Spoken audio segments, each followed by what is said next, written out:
জান্নাতে প্রবেশকারী সর্বশেষ ব্যক্তি অথবা সর্বনিম্ন মানের জান্নাতিও কিন্তু ছোট জান্নাতের বা কম সুখের অধিকারী হবে না। এ ব্যাপারে মহানবী সাল্লাল্লাহু আলাইহি ওয়াসাল্লাম বলেছেন, সর্বশেষে যে ব্যক্তি জাহান্নাম থেকে বের হয়ে জান্নাতে প্রবেশ করবে তার সম্পর্কে অবশ্যই আমার জানা আছে। এক ব্যক্তি হামাগুড়ি দিয়ে বা বুকে ভর দিয়ে চলে জাহান্নাম থেকে বের হবে। তখন আল্লাহ আজ্জা ওয়াজাল বলবেন, যাও জান্নাতে প্রবেশ করো। সুতরাং সে জান্নাতের কাছে এলে তার ধারণা হবে যে জান্নাত পরিপূর্ণ হয়ে গেছে। ফলে সে ফিরে এসে বলবে, হে প্রভু, জান্নাত তো পরিপূর্ণ দেখলাম।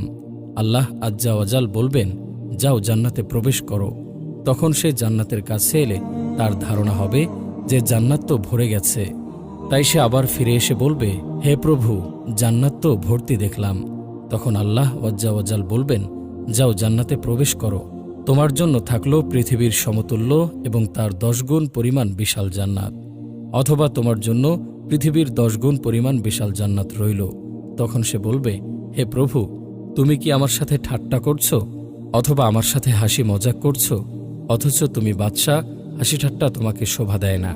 বর্ণনাকারী বলেন, তখন আমি রাসূলুল্লাহ সাল্লাল্লাহু আলাইহি ওয়াসাল্লামকে এমনভাবে হাসতে দেখলাম যে তার চোয়ালের দাঁতগুলি প্রকাশিত হয়ে গেল। তিনি বললেন, এ হলো সর্বনিম্ন মানের জান্নাতি। এ জান্নাতি যখন জান্নাতের বাসস্থানে প্রবেশ করবে তখন তার 2টি হুরি স্ত্রী তার নিকট এসে বলবে, সেই আল্লাহর প্রশংসা যিনি তোমাকে আমাদের জন্য এবং আমাদেরকে তোমার জন্য বাঁচিয়ে রেখেছেন। তখন সে বলবে, আমাকে যা দেয়া হয়েছে তা অন্য কাউকে দেয়া হয়নি। মুসলিম। বিচার দিনে মুমিনরা মাত্র জোহর থেকে আসরের সময়কাল অবধি অপেক্ষা করবে। অতঃপর তাদেরকে জান্নাতে প্রবেশাধিকার দেয়া হবে।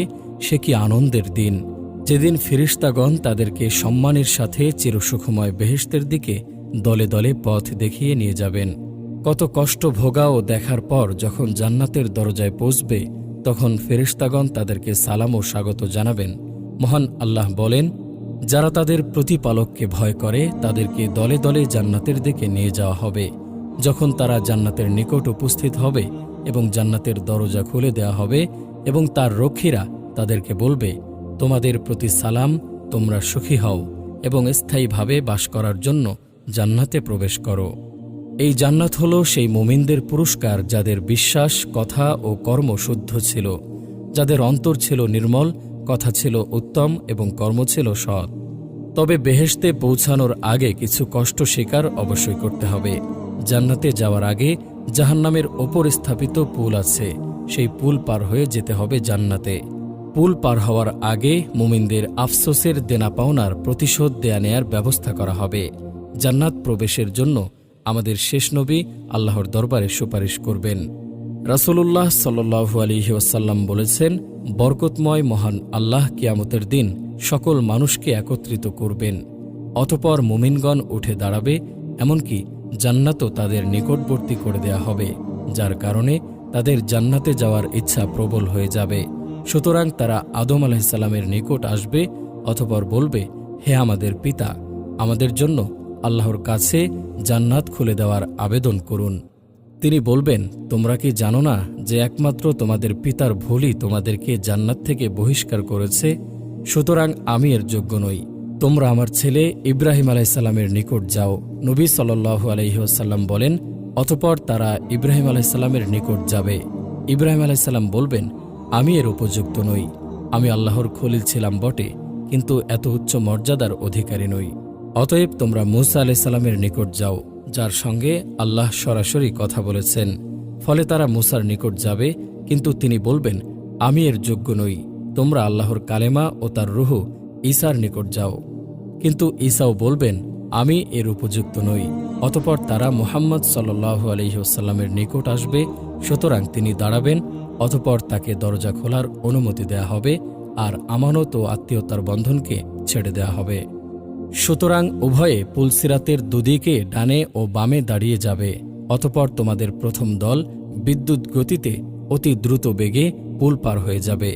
আমি আবু হুরায়রা বললাম, আমার পিতামাতা আপনার জন্য কুরবান হোক। বিদ্যুতের মতো গতিতে পার হওয়ার অর্থ কি? তিনি বললেন, তোমরা কি দেখনি যে বিদ্যুৎ কিভাবে চোখের পলকে যায় আসে? অতঃপর দ্বিতীয় দল বাতাসের মতো গতিতে পার হবে। অতঃপর পরবর্তী দল পাখির মতো এবং মানুষের দৌড়ের মতো গতিতে। তাদেরকে নিজ নিজ আমল পার করবে। আর তোমাদের নবী পুলসিরাতের ওপর দাঁড়িয়ে থাকবেন, তিনি বলবেন, হে প্রভু, বাঁচাও বাঁচাও। শেষ পর্যন্ত তাদের আমলসমূহ অক্ষম হয়ে পড়বে। এমনকি কোনো ব্যক্তি পাছা ছেঁচড়াতে ছেঁচড়াতে পুলসিরাত পার হবে, আর সিরাতের দুই পাশে আকড়া ঝুলে থাকবে। যাকে ধরার জন্য আদিষ্ট তাকে ধরে নেবে। অতপর কিছু লোক জখম হলেও বেঁচে যাবে, আর কিছু লোককে মুখ থুবড়ে জাহান্নামে ফেলা হবে। সেই সত্তার কসম, যার হাতে আবু হুরায়রার প্রাণ আছে, নিশ্চয় জাহান্নামের গভীরতা ৭০ বছরের দূরত্বের পথ। মুসলিম। জান্নাতে সর্বপ্রথম যিনি প্রবেশাধিকার লাভ করবেন তিনি হলেন সর্বশ্রেষ্ঠ ও সর্বশেষ নবী মুহাম্মদ সাল্লাল্লাহু আলাইহি ওয়াসাল্লাম। আর উম্মতসমূহের মধ্যে সর্বপ্রথম জান্নাতে প্রবেশ করবেন তারই উম্মত। এ হল মহান আল্লাহ কর্তৃক প্রদত্ত বিশেষ সম্মান। মহানবী সাল্লাল্লাহু আলাইহি ওয়াসাল্লাম বলেন, আমি সর্বপ্রথম জান্নাতের দরজায় করাঘাত করব। আমি জান্নাতে প্রথম সুপারিশকারী হব। তিনি আরও বলেন, আমি জান্নাতের নিকটে এসে তার দরজা খুলতে বলবো। দারোয়ান ফেরেশতা বলবেন, কে আপনি? আমি বলবো, মুহাম্মদ।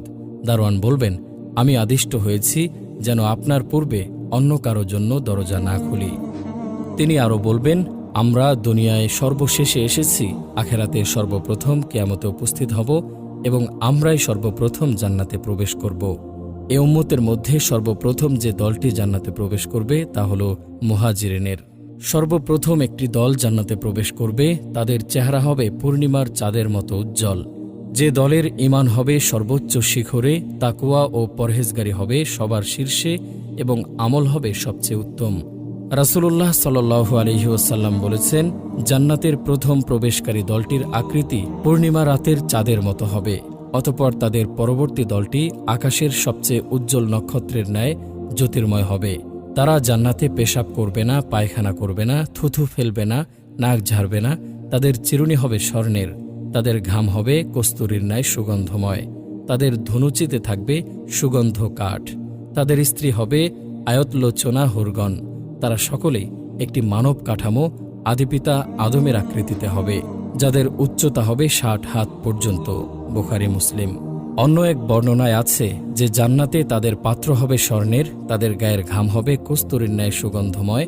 তাদের প্রত্যেকের জন্য এমন দুজন স্ত্রী থাকবে যাদের সৌন্দর্যের দরুন মাংস ভেদ করে পায়ের নলার হাড়ের মজ্জা দেখা যাবে। তাদের মধ্যে কোনো মতভেদ থাকবে না, পারস্পরিক বিদ্বেষ থাকবে না। তাদের সকলের অন্তর একটি অন্তরের মতো হবে। তারা সকাল সন্ধ্যায় তাসবিহ পাঠে রত থাকবে। আল্লাহর রাসূল সাল্লাল্লাহু আলাইহি ওয়াসাল্লাম বলেন, আমার কাছে সকল উম্মত পেশ করা হলো।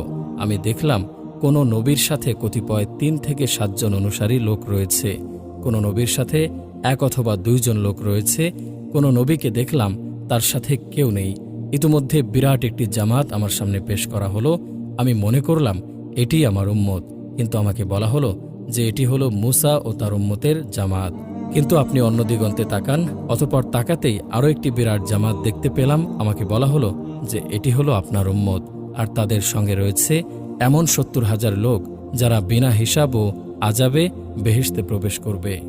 এ কথা বলে তিনি উঠে নিজ বাসায় প্রবেশ করলেন। এদিকে লোকেরা ওই বেহেশতি লোকদের ব্যাপারে বিভিন্ন আলোচনা শুরু করে দিল, যারা বিনা হিসাব ও আযাবে বেহেশতে প্রবেশ করবে।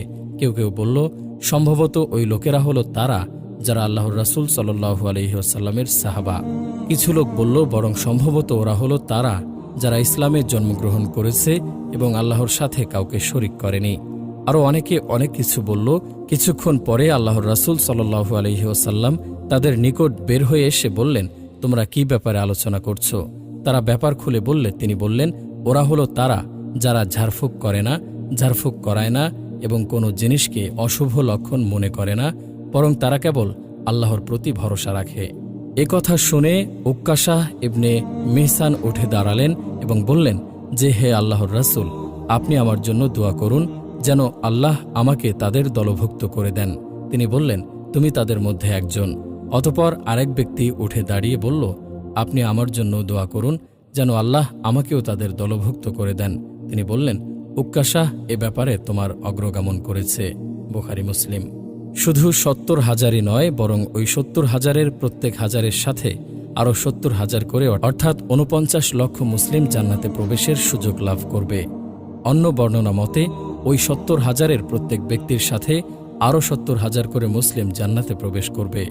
অর্থাৎ উম্মতে মুহাম্মাদিয়ার ৪৯০ কোটি মানুষ বিনা হিসাব ও আযাবে জান্নাতে প্রবেশ লাভ করবে। বরং প্রথমোক্ত বর্ণনা অনুসারে মহান আল্লাহর ৩ অঞ্জলি অতিরিক্ত মুসলিমকে বিনা হিসাব ও আযাবে জান্নাতে প্রবেশের অধিকার দেয়া হবে, আর তার সংখ্যা কেবল তিনিই জানেন। সম্ভবত এই অগ্রগামীদের কথাই মহান আল্লাহ কোরআন কারিমে বলেছেন, আর অগ্রবর্তীগণ তো অগ্রবর্তী, তারাই হবে নৈকট্যপ্রাপ্ত, তারা থাকবে সুখময় জান্নাতসমূহে, বহু সংখ্যক হবে পূর্ববর্তীদের মধ্য হতে এবং অল্প সংখ্যক হবে পরবর্তীদের মধ্য হতে। ধনীদের তুলনায় গরিবরা আগে জান্নাতে যাবে। যেহেতু গরিবদের হিসাব কম, তাদের জাকাত নেই, হজ নেই, মালের কোনো হিসাব নিকাশ নেই, তাই তারা নির্ঝঞ্ঝটে ধনীদের আগেই জান্নাতে চলে যাবে। কিন্তু কতদিন আগে? এক বর্ণনা অনুসারে ৪০ বছর আগে। আল্লাহ রাসূল সাল্লাল্লাহু আলাইহি ওয়াসাল্লাম বলেছেন, মুহাজিরদের দরিদ্র শ্রেণীর লোকেরা ধনশালীদের চেয়ে ৪০ বছর পূর্বে কিয়ামতের দিন জান্নাতে প্রবেশ করবে। অন্য এক বর্ণনা মতে ৫০০ বছর আগে রাসূলুল্লাহ সাল্লাল্লাহু আলাইহি ওয়াসাল্লাম বলেছেন, গরিব মুমিনরা ধনীদের ৫০০ বছর পূর্বে জান্নাতে প্রবেশ করবে। তিরমিজি।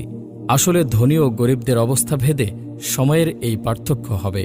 সুতরাং যে গরিব সর্বপ্রথম জান্নাতে প্রবেশ করবে এবং যে ধনী সর্বশেষে জান্নাতে প্রবেশ করবে, তাদের উভয়ের সময়ের ব্যবধান হবে ৫০০ বছর। আর যে গরিব সবশেষে জান্নাতে প্রবেশ করবে এবং যে ধনী সর্বপ্রথম জান্নাতে প্রবেশ করবে, তাদের উভয়ের সময়ের ব্যবধান হবে ৪০ বছর। আর আল্লাহই ভালো জানেন। গুনাহগার মুমিনদের জান্নাতে প্রবেশ। যে গুনাহগার মুমিনরা তাওবা না করে মারা যাবে এবং আল্লাহর ক্ষমা থেকে বঞ্চিত হবে, আল্লাহর ইচ্ছায় তারা জাহান্নামে নির্ধারিত সময় পর্যন্ত নির্দিষ্ট শাস্তি ভোগ করবে। তাদেরকে সরাসরি জাহান্নামে দেয়া হবে, অথবা পুলসিরাত পার হওয়ার সময় পুল থেকে পিছল কেটে জাহান্নামে পতিত হবে। কেউ সুপারিশের ফলে, কেউ মহান আল্লাহর দয়ায়, আবার কেউ শাস্তির মেয়াদ শেষ হলে জাহান্নাম থেকে মুক্তি পেয়ে তাওহীদের ফজিলতে জান্নাতে স্থান লাভ করবে। কিন্তু তাদের মধ্যে জাহান্নামের ছাপ থেকে যাবে এবং জান্নাতে তারা জাহান্নামী বলে পরিচিত থাকবে। বুখারী। মানুষের ইতিহাসের প্রথম পর্যায়ে আদিপিতা আদম আলাইহিসসালাম ও মাতা হাওয়াকে জান্নাতেই রাখা হয়েছিল। মহান আল্লাহ বলেন, আমি বললাম, হে আদম, তুমি তোমার স্ত্রী সহ বেহেশতে বসবাস করো এবং যথা ও যেথা ইচ্ছা আহার করো, কিন্তু এই বৃক্ষের নিকটবর্তী হইও না, হলে তোমরা অনাচারীদের অন্তর্ভুক্ত হবে। আর বললাম, হে আদম, তুমিও তোমার সঙ্গিনী জান্নাতে বসবাস করো এবং যথা ও যেথা ইচ্ছা আহার করো, কিন্তু এই বৃক্ষের নিকটবর্তী হইও না, হলে তোমরা অত্যাচারীদের অন্তর্ভুক্ত হবে। কিন্তু শয়তানের প্রলোভন ও চক্রান্তে পড়ে আদম ও হাওয়া আল্লাহর অবাধ্য হয়ে গেলেন। ফলে তার শাস্তিস্বরূপ উভয়কে সেই সুখময় জান্নাত থেকে দুঃখময় এই মাটির ধরাধামে নামিয়ে দেয়া হল। মহান আল্লাহ বলেন, আমি তো ইতিপূর্বে আদমের প্রতি নির্দেশ দান করেছিলাম, কিন্তু সে ভুলে গিয়েছিল, আমি তাকে দৃঢ় সংকল্প পাইনি। স্মরণ করো, যখন আমি ফেরেশতাগণকে বললাম, তোমরা আদমকে সিজদা করো, তখন ইবলিশ ব্যতীত সকলেই সিজদা করল, সে অমান্য করল। অতঃপর আমি বললাম, হে আদম, এ তোমার ও তোমার স্ত্রীর শত্রু, সুতরাং সে যেন কিছুতেই তোমাদেরকে জান্নাত হতে বের করে না দেয়, দিলে তোমরা কষ্ট পাবে। তোমার জন্য এটাই থাকলো যে তুমি জান্নাতে ক্ষুধার্ত হবে না এবং নগ্নও হবে না, সেখানে পিপাসার্ত হবে না এবং রৌদ্র ক্লিষ্টও হবে না। অতঃপর শয়তান তাকে কুমন্ত্রণা দিল। সে বলল, হে আদম, আমি কি তোমাকে বলে দেব অনন্ত জীবনপ্রদ বৃক্ষ ও অক্ষয় রাজ্যের কথা? অতঃপর তারা তা হতে ভক্ষণ করল। তখন তাদের লজ্জাস্থান তাদের নিকট প্রকাশ হয়ে পড়ল এবং তারা উদ্যানের বৃক্ষপত্র দ্বারা নিজেদেরকে আবৃত করতে লাগল। আদম তার প্রতিপালকের অবাধ্য হল, ফলে সে পথভ্রষ্ট হয়ে গেল। এরপর তার প্রতিপালক তাকে মনোনীত করলেন, সুতরাং তিনি তার তওবা কবুল করলেন ও তাকে পথ নির্দেশ করলেন। তিনি বললেন, তোমরা একে অপরের শত্রুরূপে একই সঙ্গে জান্নাত হতে নেমে যাও। পরে আমার পক্ষ থেকে তোমাদের নিকট সৎ পথের নির্দেশ এলে যে আমার পথ নির্দেশ অনুসরণ করবে সে বিপথগামী হবে না এবং দুঃখ কষ্টও পাবে না। আমাদের নবী সাল্লাল্লাহু আলাইহি ওয়াসাল্লাম মেরাজের রাত্রে জান্নাত দর্শন করেছেন। এছাড়া শহীদগণ কিয়ামত হওয়ার পূর্বেই জান্নাতে বসবাস করেন। মাসরুক হতে বর্ণিত, তিনি বলেন, আমরা আব্দুল্লাহ বিন মাসউদ রাদিয়াল্লাহু আনহুকে বলতে শুনেছি, যারা আল্লাহর পথে নিহত হয়েছে তাদেরকে কখনোই মৃত মনে করো না, বরং তারা তাদের প্রতিপালকের নিকট জীবিত ও জীবিকা প্রাপ্ত। এই আয়াত প্রসঙ্গে জিজ্ঞাসা করলাম, তিনি বললেন, শোনো, আমরাও এ বিষয়ে নবী সাল্লাল্লাহু আলাইহি ওয়াসাল্লামকে জিজ্ঞাসা করেছিলাম। তিনি উত্তরে বলেছিলেন, তাদের আত্মসমূহ সবুজ পক্ষীকুলের দেহ মধ্যে অবস্থান করবে। ওই পক্ষীকুলের অবস্থান ক্ষেত্র হল আল্লাহর আরশে ঝুলন্ত দীপাবলি। তারা বেহেশতে যেখানে ইচ্ছা বিচরণ করে বেড়াবে, অতঃপর পুনরায় ওই দীপাবলিতে ফিরে এসে আশ্রয় নেবে। একদা তাদের প্রতিপালক তাদের প্রতি দৃষ্টি ফিরিয়ে বললেন, তোমরা কি আরও কিছু কামনা করো? তারা বলল, আমরা আর কি কামনা করব? আমরা তো বেহেশতে যেখানে খুশি সেখানে বিচরণ করে বেড়াচ্ছি। আল্লাহ অনুরূপভাবে তাদেরকে 3 বার প্রশ্ন করলেন। অতঃপর যখন তারা দেখল যে কিছু না চাইলে তাদেরকে ছাড়াই হবে না, তখন তারা বলল, হে আমাদের প্রতিপালক, আমরা কামনা এই করি যে আপনি আমাদের আত্মসমূহকে আমাদের নিজ নিজ দেহে ফিরিয়ে দিন, যাতে আমরা আপনার রাহে দ্বিতীয়বার নিহত হয়ে আসতে পারি। অতঃপর আল্লাহ যখন দেখবেন যে তাদের আর কোনো প্রয়োজন, কামনা বা স্বাদ নেই, তখন তাদেরকে স্ব-অবস্থায় ছেড়ে দেওয়া হবে। দুনিয়া ধ্বংস হয়ে পরকালের জীবন শুরু হলে সে জীবন হবে অনন্তকালের। অন্তহীন হবে জান্নাত, অন্তহীন হবে জান্নাতীরা। না জান্নাত ধ্বংস হবে আর না জান্নাতীরা বৃদ্ধ ও মরণাপন্ন হবে, বরং তারা চিরতরের জন্য ইচ্ছা সুখে সেখানে বসবাস করবে। মহান আল্লাহ বলেন, ইহকালে প্রথম মৃত্যুর পর তারা সেখানে আর মৃত্যু আস্বাদন করবে না, আর তিনি তাদেরকে জাহান্নামের শাস্তি হতে রক্ষা করবেন। নিশ্চয় যারা বিশ্বাস করে ও সৎকর্ম করে তাদের অভ্যর্থনার জন্য আছে ফিরদাউসের উদ্যান, সেথায় তারা স্থায়ী হবে। এর পরিবর্তে তারা অন্য স্থানে স্থানান্তরিত হওয়া কামনা করবে না। নিশ্চয় এটি আমার দেয়া রুজি, যার কোনো শেষ নেই। সাবধানীদেরকে যে জান্নাতের প্রতিশ্রুতি দেয়া হয়েছে তার বিবরণ এইরূপ, ওর পাদদেশে নদী প্রবাহিত, ওর ফলসমূহ ও ছায়া চিরস্থায়ী। যারা সাবধানী এটা তাদের পরিণাম, আর অবিশ্বাসীদের পরিণাম হল জাহান্নাম। মহানবী সাল্লাল্লাহু আলাইহি ওয়াসাল্লাম বলেন, যে ব্যক্তি জান্নাতে প্রবেশ করবে সে চিরসুখে থাকবে, সে কোনো কষ্ট পাবে না, তার পরিচ্ছদ পুরাতন হবে না এবং তার যৌবনও শেষ হবে না। রাসূলুল্লাহ সাল্লাল্লাহু আলাইহি ওয়াসাল্লাম বলেছেন, জান্নাতীরা যখন জান্নাতে প্রবেশ করে যাবে তখন একজন ঘোষণাকারী ঘোষণা করবে যে তোমাদের জন্য এখন অনন্ত জীবন, তোমরা আর কখনো মরবে না, তোমাদের জন্য এখন চির সুস্বাস্থ্য, তোমরা আর কখনো অসুস্থ হবে না, তোমাদের জন্য এখন চির যৌবন, তোমরা আর কখনো বৃদ্ধ হবে না, তোমাদের জন্য এখন চির সুখ ও পরমানন্দ, তোমরা আর কখনো দুঃখ কষ্ট পাবে না। এছাড়া হাদিসে এসেছে যে মৃত্যুকে দুম্বার আকারে নিয়ে এসে জবেহ করা হবে এবং বলা হবে, হে জান্নাতীগণ, তোমরা চিরকাল বাস করো, আর কোনো মৃত্যু নেই। হে জাহান্নামীগণ, তোমরা চিরকাল বাস করো, আর কোনো মৃত্যু নেই। প্রকাশ থাকে যে অতএব যারা দুর্ভাগ্যবান তারা তো হবে দোজখে, তাতে তাদের চিৎকার ও আর্তনাদ হতে থাকবে। তারা অনন্তকাল সেখানে থাকবে, যতকাল আকাশমণ্ডলী ও পৃথিবী বিদ্যমান থাকবে, যদি না তোমার প্রতিপালকের অন্য ইচ্ছা হয়। নিশ্চয় তোমার প্রতিপালক যা ইচ্ছা করেন তা সম্পাদনে সুনিপুণ। পক্ষান্তরে যারা সৌভাগ্যবান তারা থাকবে বেহেশতে, সেখানে তারা অনন্তকাল থাকবে, যতকাল আকাশমণ্ডলী ও পৃথিবী বিদ্যমান থাকবে, যদি না তোমার প্রতিপালকের অন্য ইচ্ছা হয়। এ হবে অফুরন্ত অনুদান। এই আয়াতসমূহ দ্বারা কিছু মানুষ এই বিভ্রান্তির শিকার হয়েছে যে জাহান্নামের আযাব কাফেরদের জন্য চিরস্থায়ী নয়, বরং সাময়িক, অর্থাৎ ততদিন থাকবে যতদিন আকাশ ও পৃথিবী থাকবে, তারপর শেষ হয়ে যাবে। কিন্তু এই কথা ঠিক নয়, কারণ এখানে মা দামাতিস সামাওয়াতু ওয়াল আরদ কথাটি আরববাসীদের দৈনন্দিন কথাবার্তা ও পরিভাষা অনুযায়ী অবতীর্ণ হয়েছে।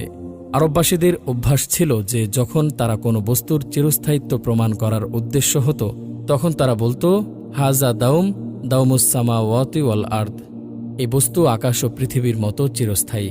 সেই পরিভাষাকে কোরআনে বর্ণনা করা হয়েছে, যার অর্থ কাফের ও মুশরিকরা চিরকালব্যাপী জাহান্নামে থাকবে, যা কোরআন বিভিন্ন স্থানে খালিদিনা ফিহা শব্দ দ্বারা বর্ণনা করেছে। আর দ্বিতীয় এক অর্থ এও করা হয়েছে যে আকাশ ও পৃথিবী থেকে উদ্দেশ্য হল জিনিস, শ্রেণী, অর্থাৎ ইহলৌকিক আকাশ ও পৃথিবী, যা ধ্বংস হয়ে যাবে, কিন্তু এছাড়া পরলৌকিক আকাশ ও পৃথিবী পৃথক হবে। যেমন কোরআনে তার পরিষ্কার বর্ণনা এসেছে, যেদিন এই পৃথিবী পরিবর্তিত হয়ে অন্য পৃথিবী হবে এবং আকাশমণ্ডলীয়, আর পরলৌকিক উক্ত আকাশ ও পৃথিবী জান্নাত ও জাহান্নামের মতো চিরস্থায়ী হবে। এই আয়াত সেই পরলৌকিক আকাশ ও পৃথিবীর কথা বলা হয়েছে। ইহলৌকিক আকাশ পৃথিবীর কথা নয়, যা ধ্বংস হয়ে যাবে। এই উভয় অর্থের যে কোনো অর্থ নেওয়া হলে আয়াতের উদ্দেশ্য পরিস্ফুটিত হয়ে যাবে এবং উপস্থাপিত সমস্যা দূর হয়ে যাবে। ইমাম শাওকানি রহমতুল্লাহি আলাইহির আরও কয়েকটি অর্থ বর্ণনা করেছেন, যা জ্ঞানীরা দেখতে পারেন। আয়াতে উল্লেখিত ব্যতিক্রমের কয়েকটি অর্থ বর্ণনা করা হয়েছে। তার মধ্যে সবথেকে সঠিক অর্থ এই যে, উক্ত ব্যতিক্রম ও তাওহীদবাদী মুমিন পাপীদের জন্য এই অর্থ অনুযায়ী এর পূর্ব আয়াত দুর্ভাগ্যবান শব্দটি ব্যাপক ধরতে হবে, অর্থাৎ কাফের ও পাপী মুমিন উভয়কে বোঝাবে। আর ইলা মাশা আর রব্বুকা দ্বারা পাপী মুমিনরা ব্যতিক্রম হয়ে যাবে। আর মাশাতে মা হরফটি মিন এর অর্থে ব্যবহার হয়েছে। দ্বিতীয় ব্যতিক্রমটিও পাপী মুমিনদের জন্য, অর্থাৎ অন্য মুমিনদের মতো এই গুনাহগার মুমিনরা প্রথম থেকে শেষ অবধি জান্নাতে থাকবে না, বরং শুরুতে কিছুদিন তাদেরকে জাহান্নামে থাকতে হবে। পরে আল্লাহর ইচ্ছায় আম্বিয়া ও মুমিনদের সুপারিশে তাদেরকে জাহান্নাম থেকে বের করে জান্নাতে প্রবেশ করানো হবে, যেমন সহিহ হাদিস দ্বারা একথা প্রমাণিত। এমন গয়রে মাকতু এর অর্থ হল গয়রা মাজজুজ, অফুরন্ত অনুদান যা শেষ হওয়ার নয়। এই বাক্য দ্বারা এই কথা পরিষ্কার করা হয়েছে যে যে সকল পাপী মুমিনদেরকে জাহান্নাম থেকে বের করে জান্নাতে প্রবেশ করানো হবে তারা ক্ষণস্থায়ী নয়, বরং চিরস্থায়ী হবে এবং সকল জান্নাতীগণ আল্লাহ প্রদত্ত অনুদান ও তার নিয়ামত দ্বারা উপকৃত হতে থাকবে। তা কোনো কালে কখনো শেষ হবে না। জান্নাত এক অতুলনীয় শান্তিনিকেতন। জান্নাত মুমিনদের সুখের বাসা, ইচ্ছা সুখের নীড়, চক্ষু শীতলকারী আনন্দালয়, চির স্বাচ্ছন্দ্যের প্রমোদ উদ্যান, নয়ন জুড়ানো তার মাটি, মন মাতানো তার সৌরভ, হৃদয় ভোলানো তার সৌন্দর্য। জান্নাতের বিলাস সামগ্রী বর্ণনাতীত, কল্পনাতীত। দুনিয়ার কোনো সামগ্রী তার উদাহরণ ও উপমা হতে পারে না। মানুষ যত উচ্চ মানেরই সুখ সামগ্রী আবিষ্কার করুক না কেন, জান্নাতের সুখ সামগ্রীর সাথে কোনো তুলনাই হবে না। জান্নাতের আলো, সুগন্ধি, অট্টালিকা, নদী নহর, বৃক্ষ, ফল, খাদ্য পানীয়, সুন্দরী স্ত্রী, লেবাস, পোশাক ইত্যাদি সবকিছুই নজিরবিহীন। জান্নাতের বিবরণ দিতে গিয়ে মহানবী সাল্লাল্লাহু আলাইহি ওয়াসাল্লাম বলেছেন, তার অট্টালিকার একটি ইট সোনার, একটি ইট চাঁদির, তার মাঝে সংযোজক হল তীব্র সুগন্ধময় কস্তরী, তার পাথর কাকর হল মণিমুক্তা, তার মাটি হল জাফরান। যে তাতে প্রবেশ করবে সে সুখী হবে এবং কোনো কষ্ট পাবে না, চিরস্থায়ী হবে, মৃত্যুবরণ করবে না। তার লেবাস পোশাক পুরাতন হবে না, তার যৌবন নষ্ট হবে না।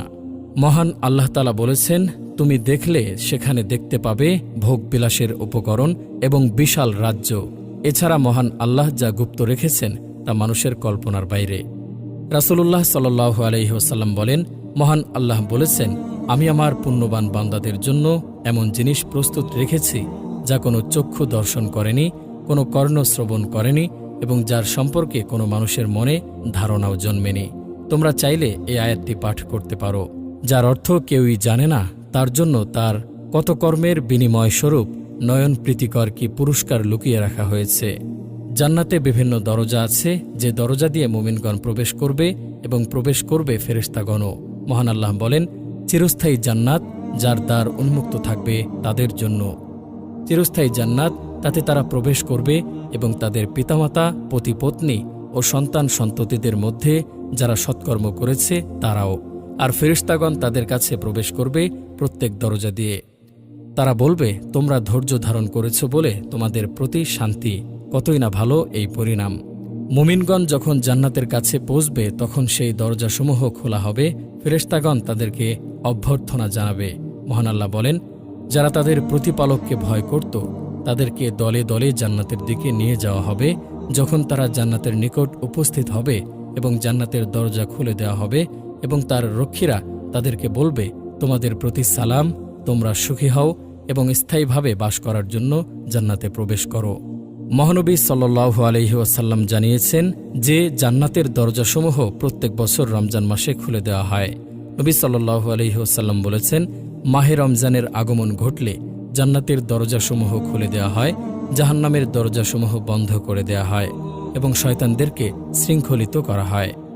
মহানবী সাল্লাল্লাহু আলাইহি ওয়াসাল্লাম বলেছেন, পরিপূর্ণরূপে ওযু করে যে ব্যক্তি এই দোয়া বলবে, আশহাদু আল্লা ইলাহা ইল্লাল্লাহু ওয়াহদাহু লা শারীকা লাহু ওয়া আশহাদু আন্না মুহাম্মাদান আবদুহু ওয়া রাসূলুহু, তার জন্য জান্নাতের ৮টি দরজা খুলে দেওয়া হবে, যে দরজা দিয়ে ইচ্ছা তাতে প্রবেশ করবে। রাসূলুল্লাহ সাল্লাল্লাহু আলাইহি ওয়াসাল্লাম বলেছেন, জান্নাতের 8টি দরজার মধ্যে এমন একটি দরজা আছে যার নাম হলো রাইয়ান। সেখান দিয়ে কেবল রোজাদারগণই কিয়ামতের দিনে প্রবেশ করবে। তারা ছাড়া আর কেউ সেদিক দিয়ে প্রবেশ করতে পারবে না। ঘোষণা করা হবে, রোজাদাররা কোথায়? তখন তারা দণ্ডায়মান হবে। ওই দরজা দিয়ে তারা জান্নাতে প্রবেশ করবে। তারপর যখন তাদের সর্বশেষ ব্যক্তি প্রবেশ করবে, তখন দরজাটি বন্ধ করে দেয়া হবে, আর সেখান দিয়ে অন্য কেউ প্রবেশ করতে পারবে না। তিনি বলেছেন, যে ব্যক্তি আল্লাহর রাস্তায় জোড়া বস্তু ব্যয় করে তাকে জান্নাতের দরজাসমূহ থেকে ডাকা হবে, হে আল্লাহর বান্দা, এই দরজাটি উত্তম, এদিকে এসো। সুতরাং যে নামাজীদের দলভুক্ত হবে তাকে নামাজের দরজা থেকে ডাক দেওয়া হবে, আর যে মুজাহিদদের দলভুক্ত হবে তাকে জিহাদের দরজা থেকে ডাকা হবে, যে রোজাদারদের দলভুক্ত হবে তাকে রাইয়ান নামক দরজা থেকে আহ্বান করা হবে, আর দাতাকে দানের দরজা থেকে ডাকা হবে। এসব শুনে আবু বকর রাদিয়াল্লাহু আনহু বললেন, হে আল্লাহর রাসূল, আমার মাতা পিতা আপনার জন্য কুরবান হোক। যাকে ডাকা হবে তার ওই সকল দরজার তো কোনো প্রয়োজন নেই, কেননা মুখ্য উদ্দেশ্য হল কোনোভাবে জান্নাতে প্রবেশ করা। কিন্তু এমন কেউ হবে কি যাকে উক্ত সকল দরজাসমূহ থেকে ডাকা হবে? তিনি বললেন, হ্যাঁ, আর আশা করি তুমি তাদের দলভুক্ত হবে। বুখারী ও মুসলিম। বিনা হিসাবের খাস লোকেরা জান্নাতের ডান দরজা দিয়ে প্রবেশ করবে। জান্নাতের দরজার প্রস্থ অনেক। হাদিসে এসেছে, কিয়ামতে সুপারিশের সময় মহান আল্লাহ বলবেন, হে মুহাম্মদ, তোমার উম্মতের মধ্যে যাদের কোনো হিসাব নিকাশ হবে না তাদেরকে ডান দিকের দরজা দিয়ে জান্নাতে প্রবেশ করাও। এই দরজা ছাড়া তারা অন্য সব দরজাতেও সকল মানুষের শরীক। অতঃপর নবী সাল্লাল্লাহু আলাইহি ওয়াসাল্লাম বলেন, যার হাতে আমার প্রাণ আছে তার কসম, জান্নাতের একটি দরজার প্রশস্ততা হচ্ছে মক্কা ও বাহরাইনের হাজারের মধ্যবর্তী দূরত্ব, অথবা মক্কা ও সিরিয়ার বুশরার মধ্যবর্তী দূরত্বের সমান। এক বর্ণনায় দরজার 2 বাজুর মধ্যে ব্যবধানের দূরত্ব বলা হয়েছে 40 বছরের পথ।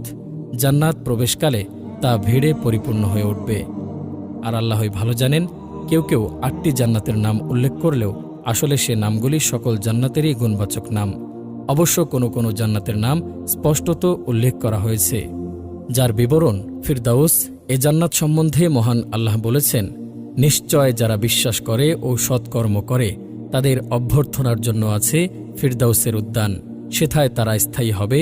এর পরিবর্তে তারা অন্য স্থানে স্থানান্তরিত হওয়া কামনা করবে না। অবশ্যই বিশ্বাসীগণ সফলকাম হয়েছে, যারা তারাই হবে উত্তরাধিকারী। উত্তরাধিকারী হবে ফিরদাউসের, যাতে তারা চিরস্থায়ী হবে। আনাস রাদিয়াল্লাহু আনহু বলেন, উম্মে রুবাইয়ে বিনতে বারা, যিনি হারেসা ইবনু সুরাকার মা, তিনি নবী সাল্লাল্লাহু আলাইহি সাল্লামের নিকট এসে বললেন, ইয়া রাসূলুল্লাহ, আমাকে হারেসা সম্পর্কে কিছু বলবেন না? সে বদরের দিনে খুন হয়েছিল। যদি সে জান্নাতি হয় তাহলে ধৈর্য ধারণ করব, অন্যথায় তার জন্য মন ভরে অত্যাধিক কান্না করব। তিনি বললেন, হে হারেসার মা, জান্নাতের মধ্যে বিভিন্ন প্রকারের জান্নাত আছে, আর তোমার ছেলে সর্বোচ্চ ফিরদাউস জান্নাতে পৌঁছে গেছে। মহানবী সাল্লাল্লাহু আলাইহি ওয়াসাল্লাম বলেন, অবশ্যই জান্নাতে একটি দরজা রয়েছে যা আল্লাহ তার পথে জিহাদকারীদের জন্য প্রস্তুত রেখেছেন। 2টি দরজার মধ্যবর্তী ব্যবধান আসমান ও জমিনের মতো। সুতরাং তোমরা জান্নাত চাইলে ফিরদাউস চেয়েও, কারণ তা হল জান্নাতের মধ্যভাগ ও জান্নাতের উপরিভাগ, আর তার উপরে রয়েছে রহমানের আরশ। আদ মানে চিরস্থায়ী। এ জান্নাত সম্বন্ধে মহান আল্লাহ বলেন, অর্থাৎ ওটা স্থায়ী জান্নাত, যাতে তারা প্রবেশ করবে। ওর নিম্নদেশে নদীসমূহ প্রবাহিত, তারা যা কিছু কামনা করবে তাতে তাদের জন্য তাই থাকবে। এভাবেই আল্লাহ সাবধানীদেরকে পুরস্কৃত করেন। তাদেরই জন্য আছে স্থায়ী জান্নাত, যার নিম্নদেশে নদীসমূহ প্রবাহিত। সেথায় তাদেরকে স্বর্ণ কঙ্কনে অলঙ্কৃত করা হবে। তারা পরিধান করবে সূক্ষ্ম ও স্থূল রেশমের সবুজ বস্ত্র ও সমাসীন হবে সুসজ্জিত আসনে। কত সুন্দর সে পুরস্কার ও কত উত্তম সে আশ্রয়স্থল। তারা প্রবেশ করবে স্থায়ী জান্নাতে, যেখানে তাদের স্বর্ণ নির্মিত কঙ্কন ও মুক্তা দ্বারা অলঙ্কৃত করা হবে, এবং যেখানে তাদের পোশাক পরিচ্ছদ হবে রেশমের। সেই স্থায়ী জান্নাত, যার প্রতিশ্রুতি পরম দয়াময় নিজ দাসদেরকে আদৃশ্যভাবে দিয়েছেন, নিশ্চয় তার প্রতিশ্রুত বিষয় অবশ্যম্ভী। এছাড়া আরও বহু আয়াতে জান্নাতের কথা উল্লেখিত হয়েছে। মহানবী সাল্লাল্লাহু আলাইহি ওয়াসাল্লাম স্বপ্নে আদন জান্নাত দর্শন করেছেন। বুখারী। তিনি বলেছেন, 2টি জান্নাত চাঁদির, তার পাত্র ও সবকিছু চাঁদির। 2টি জান্নাত সোনার, তার পাত্র ও সবকিছু সোনার। আদন জান্নাতে জান্নাতি লোকদের দিদার ও তাদের প্রতিপালকের মাঝে কেবল তার চেহারার উপর গৌরবের চাদর থাকবে। খুলদ খুলদ মানেও চিরস্থায়ী। এ জান্নাত সম্বন্ধে মহান আল্লাহ বলেন, ওদেরকে জিজ্ঞাসা করো, এটিই শ্রেয় না স্থায়ী বেহেশত যার প্রতিশ্রুতি দেয়া হয়েছে সাবধানীদেরকে? এটিই তো তাদের প্রতিদান ও প্রত্যাবর্তন স্থল। সাহাবী ইবনে মাসউদ দোয়ায় বলেছিলেন, হে আল্লাহ, আমি তোমার নিকট অটল ঈমান চাই, অফুরন্ত নিয়ামত চাই এবং আদন জান্নাতের সবার উপরে মুহাম্মদ সাল্লাল্লাহু আলাইহি ওয়াসাল্লামের সঙ্গ চাই। নাইম নাইম মানে সম্পদশালী, সুখময়। এ জান্নাত সম্বন্ধে মহান আল্লাহ বলেন, নিশ্চয় যারা বিশ্বাস করেছে এবং ভালো কাজ করেছে তাদের প্রতিপালক তাদের বিশ্বাসের কারণে তাদেরকে পথ প্রদর্শন করবেন। শান্তির উদ্যানসমূহে তাদের বাসস্থানের তলদেশ দিয়ে নদীমালা প্রবাহিত থাকবে। নিশ্চয় যারা বিশ্বাস করে ও সৎ কাজ করে তাদের জন্য আছে সুখের উদ্যান রাজি। আল্লাহ ভীরুদের জন্য তাদের প্রতিপালকের নিকট অবশ্যই ভোগ বিলাসপূর্ণ জান্নাত রয়েছে। ইব্রাহিম আলাইহিস সালাম এই জান্নাত চেয়ে দোয়া করে বলেছিলেন, আমাকে সুখকর নাইম জান্নাতের উত্তরাধিকারীদের অন্তর্ভুক্ত করো। মাওয়া মাওয়া মানে ঠিকানা। এ জান্নাত সম্বন্ধে মহান আল্লাহ বলেন, যারা বিশ্বাস করে সৎ কাজ করে তাদের কৃতকর্মের ফলস্বরূপ তাদের আপ্যায়নের জন্য জান্নাত হবে তাদের বাসস্থান। নিশ্চয়ই সে তাকে আরেকবার দেখেছিল সিদরাতুল মুনতাহার নিকট, যার নিকট অবস্থিত জান্নাতুল মাওয়া। দারুসসালাম দারুসসালাম মানে শান্তিনিকেতন। এ জান্নাত সম্বন্ধে মহান আল্লাহ বলেন, তাদের প্রতিপালকের নিকট তাদের জন্য রয়েছে শান্তির আলয় এবং তারা যা করত তার কারণে তিনি হবেন তাদের অভিভাবক।